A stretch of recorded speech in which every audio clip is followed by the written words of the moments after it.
Assalamualaikum warahmatullahi wabarakatuh. Perkenalkan kami dari kelompok 7.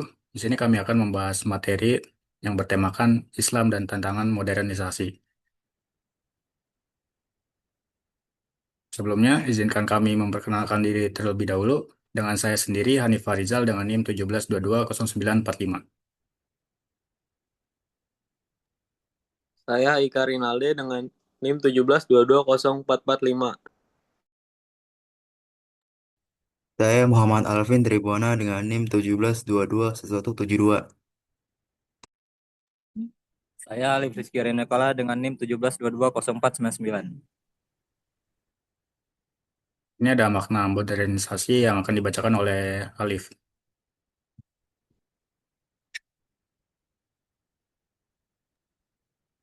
Oke, yang pertama di sini ada makna dari modernisasi. Menurut ajaran Islam, perubahan adalah bagian dari sunatullah dan merupakan salah satu sifat asasi manusia dan alam raya. Secara keseluruhan, maka suatu kewajaran jika manusia merupakan masyarakat dan lingkungan hidup mengalami perubahan. Modernisasi selalu melibatkan globalisasi dan berimplikasi pada perubahan tatanan sosial dan intelektual karena dibarengi oleh masuknya budaya impor ke dalam masyarakat tersebut. Oke, selanjutnya ada makna modernisasi.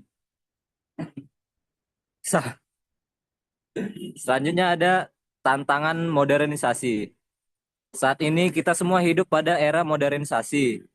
Semua serba canggih dan tepat guna untuk memenuhi kebutuhan para manusia. Saat ini semua ilmuwan berlomba-lomba dalam mengembangkan iptek atau ilmu pengetahuan teknologi. Hal ini dilakukan untuk memajukan kehidupan manusia itu sendiri. Pernyataan di atas menunjukkan bahwa Islam memiliki tantangan, karakteristik, dan peran untuk menghadapi kemajuan dalam kehidupan manusia, serta perlu tanggung jawab dengan tegas bagaimana cara menghadapinya. Sekian dari saya.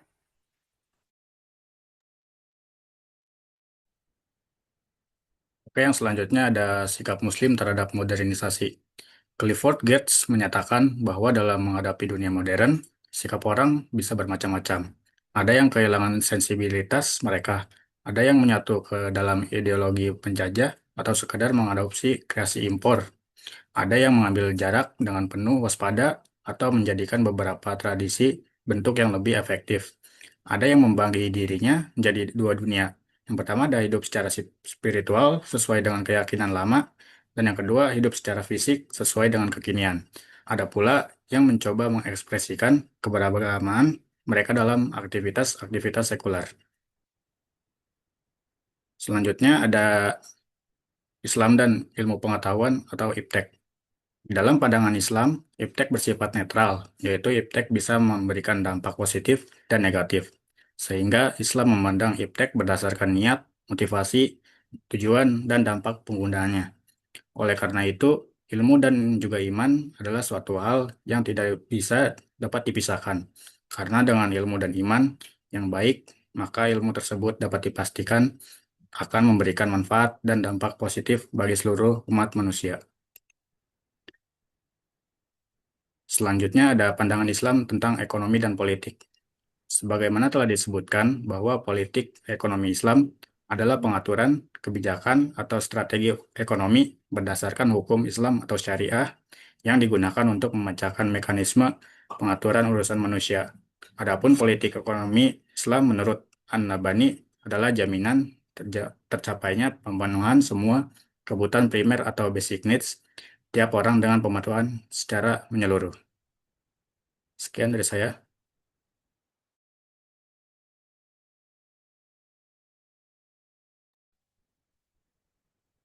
Selanjutnya saya akan bacakan tentang peran Baitul Mal. Penerapan politik ekonomi Islam tentu membutuhkan dana. Dana tersebut dikelola oleh Baitul Mal sebagai pengatur penerimaan dan pengeluaran negara. Dalam kurung mengatur APBN.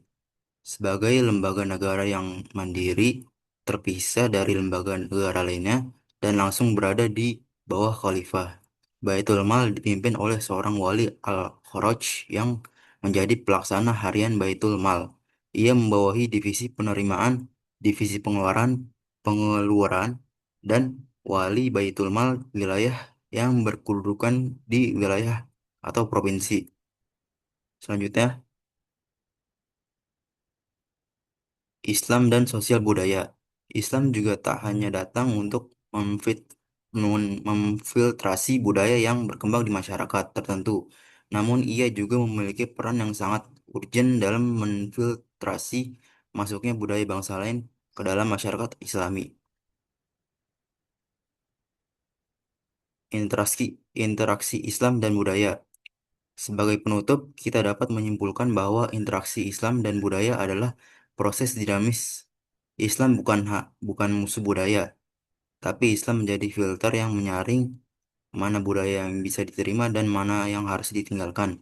Di era modern, umat Islam dituntut untuk tetap mempertahankan identitasnya di tengah arus globalisasi dan modernisasi, tanpa menolak kemajuan yang bermanfaat. Bentuk interaksi Islam dan budaya dibagi menjadi tiga, yaitu asimilatif atau mengadopsi. Misalnya penggunaan gamelan dalam dakwah di Jawa. Lalu ada transformasi, mengubah budaya yang lama agar sesuai nilai Islam. Contohnya upacara pernikahan adat yang diselaraskan dengan hukum Islam. Lalu ada selektif, memilah budaya yang sesuai dan meninggalkan yang bertentangan. Contoh, meninggalkan budaya syirik. Sekian dari saya, selanjutnya akan dilanjutkan oleh Haikal. Selanjutnya ada Islam dan pendidikan. Pendidikan Islam adalah proses pembinaan dan pengembangan potensi manusia agar menjadi insan kamil atau manusia sempurna yang bertakwa, beriman, berilmu, dan berakhlak mulia. Pendidikan dalam Islam memiliki peran penting dalam membentuk manusia yang seimbang antara akal, iman, dan akhlak. Namun di era modern, pendidikan Islam dihadapkan pada tantangan yang serius. Dijawab dengan inovasi dan komitmen untuk tetap menjadikan nilai-nilai Islam sebagai fondasi utama.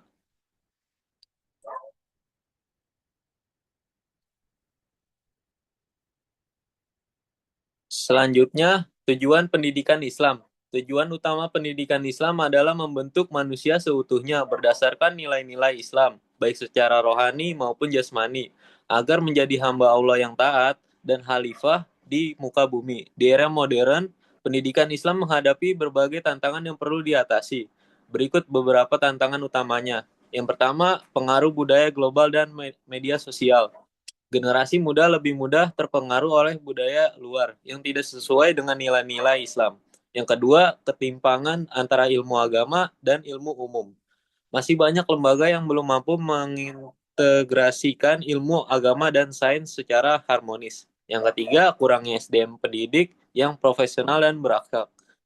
Guru atau dosen yang paham agama menguasai metode modern masih terbatas jumlahnya. Sekian, terima kasih. Sekian pembahasan materi dari kelompok kami. Jika ada kekurangan mohon dimaafkan. Terima kasih. Wassalamualaikum warahmatullahi wabarakatuh.